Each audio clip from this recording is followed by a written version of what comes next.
बिस्मिल्लाहिर्रहमानिर्रहीम। दोस्तों, मैं अरशद लोधी ते तुसी देख रहे हो मेरा चैनल अरशद लोधी व्लॉग। पिंडां दे लोग सुनन च ते आंदा है कि बड़े दुश्मनदार होंदे ने ते इन्हां दी दुश्मनियां जिहड़ियां ने ओह नस्ल दर नस्ल चलदियां ने। दोस्तों, अज मैं तुहानूं ऐसी ही एक कहानी सुनान लगा कि पिंड दे विच एक कतल हो जाता है तो कतल करके वो लोग जड़े ने अपना शहर, अपना पिंड, अपना इलाका छड़ के तो शहर बदर हो जाते हैं, दूर दराज चले जाते हैं ताकि किसी को उन्हों पता ना लग सके। अपने राबते लोगों के नाल ख़त्म कर लेंदे ने, अपने मोबाइल दियां सिमां तब्दील कर लेंदे ने ताकि किसी को ट्रेस ना हो सके, पता ना लग सके कि असी कित्थे हाँ तो कित्थे चले गए। लेकिन जोड़े दुश्मनदार लोग होंदे ने वो किस तरह एक दूजे को ट्रेस कर लेंदे ने, वो कहानी मैं तुहानूं अज सुनान लगा। ये दोस्तों सियालकोट के इलाके की ये कहानी है। जिस वेले वो कतल तो बाद वो पिंड छड़ के वो दूर चले गए, अपना आपनूं रूपोश कर लिया, उन्होंने लोगों नाल राबते ख़त्म कर ले तो फिर उन्होंने किस तरह ट्रेस किया, अज सुन के तुसी भी कहोगे कि यार वाकई ही आशश कर उठोगे। दोस्तों, वो लोग गुजरात वाली साइड तो उन्होंने कतल किया। जिस वेले थाने कचहरी का सिलसिला शुरू होया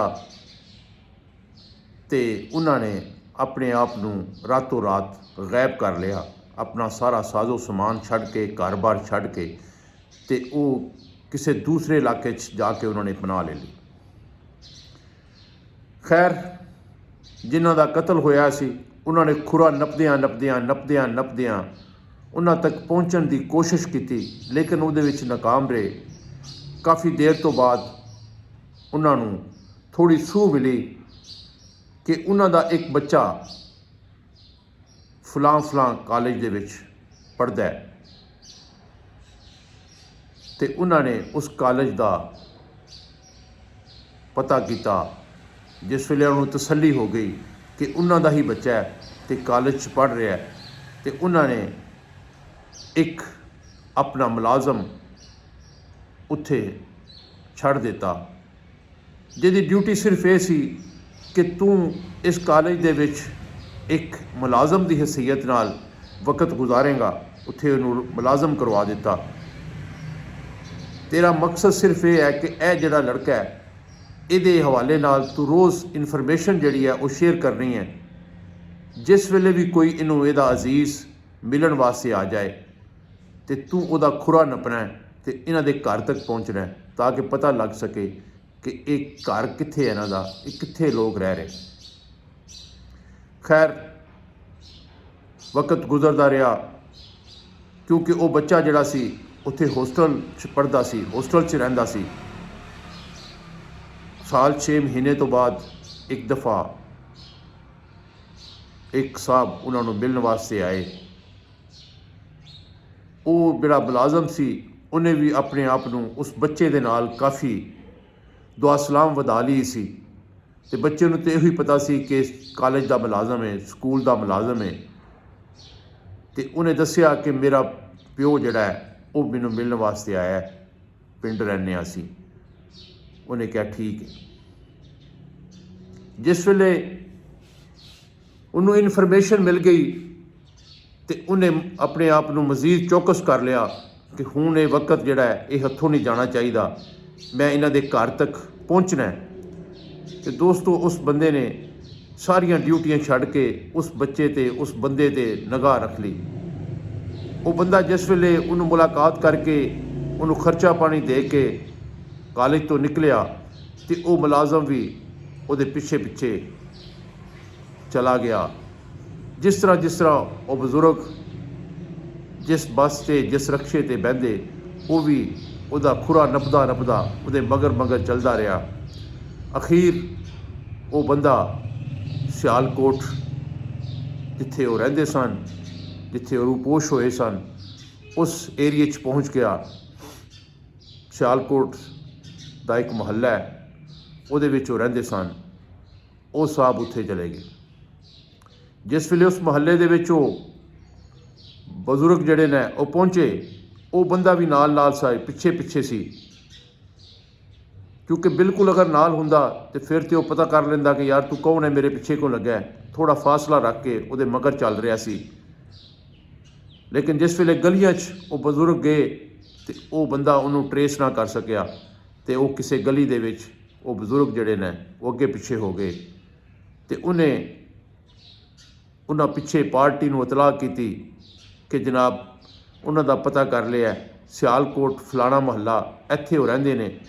लेकिन अफसोस ये है कि मैं उन्होंने घर तक नहीं पहुँच सकिया। लेकिन ये जरूर है कि इस महल्ले दे विच इस महल्ले च आके वो बजुर्ग किते अगे पिछे हो गए ने, दाएँ बाएँ हो गए ने, तो मैं उन्होंने घर तक नहीं पहुँच सकिया। क्योंकि जो मैं बिल्कुल उन्होंने नाल हुंदा तो शायद उन्होंने पता लग जाता तो वो चौकस हो जाते।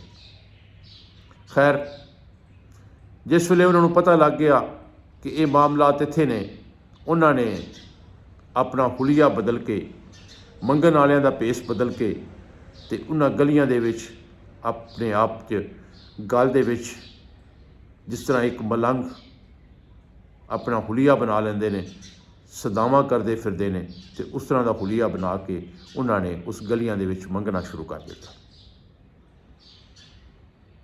जिस वेले उस गलियां दे विच उन्होंने मंगना शुरू कर दिता तो कुछ देर तो बाद जिस वेले कुछ 10 दिन 15 दिन उन्होंने उस गलियां दे विच मंगदियां हो गया, तो अखीर उन्होंने घर का पता लग गया। जिस वेले उन्होंने घर का उन्होंने पता लग गया तो उन्होंने अपना इंतकाम जिहड़ा लैना सी, उन्होंने उस गल नूं चौकस किया। ते दोस्तों खून की वो होली खेडी कि सियालकोट की तारीख अज भी उस गल्लां नूं याद करदी है कि उन्हां दा एक एक जी उन्होंने छलनी कर दिता, सफाई हस्ती तो उन्होंने खानदान नूं मिटा दिता। तो इस तरह उन्हें अपना इंतकाम ले लिया। दोस्तों मैं समझना ये कोई इंसानियत नहीं की। अगर एक बंदा गलती कर जाता है, उहदे कोलों खता हो जाती है, उहदे कोलों गलती हो जाती है, उहदे कोलों कोई बंदा मर जाता है, तो इस गल तो नसीहत लैनी चाहिए कि यार ये काम गलत है, इस तरह नहीं होना चाहिए। ये नहीं कि एक बंदे ने कतल किया तो तुसी भी वह बदला लैन निकल जाओ, तो उन्होंने एक की बजाय 5-7 जी मार के तुसी कहो अपने आप को वड्डिया साबित करो कि जी मैं बदला ले लिया है, मैं उन्होंने सारे जी मार दिते ने। इस तरह नहीं होना चाहिए। अल्लाह ताला अगे दुआ करने कि अल्लाह ताला जिन्होंने लोगों के नाल इहो जिहे मामलात हो जाते हैं, अल्लाह ताला उन्होंने सबर देवे तो उन्होंने माफ़ कर देने की तौफीक देवे, ना कि वो भी कातल बन जान, वो भी अल्लाह के घर गुनाहगार हो जान। वो भी क्योंकि अल्लाह का खुला लफ्ज़ है कि एक इंसान का कतल सारी इंसानियत का कतल है। तो दोस्तों इस गल तो महफूज रहा करो, इस गल तो अल्लाह ताला सानू महफूज रखे। गल पसंद आई होए लाइक कर दियो, शेयर कर दियो। जेडे दोस्त मेरे चैनल च नवे ने सबसक्राइब करो, चैनल च शामिल हो जाओ। बशर्ते ज़िंदगी कल फिर इस तरह की कोई कहानी कोई वीडियो के नाल हाज़िर होवांगा। कल तक इजाज़त, अल्लाह हाफिज़।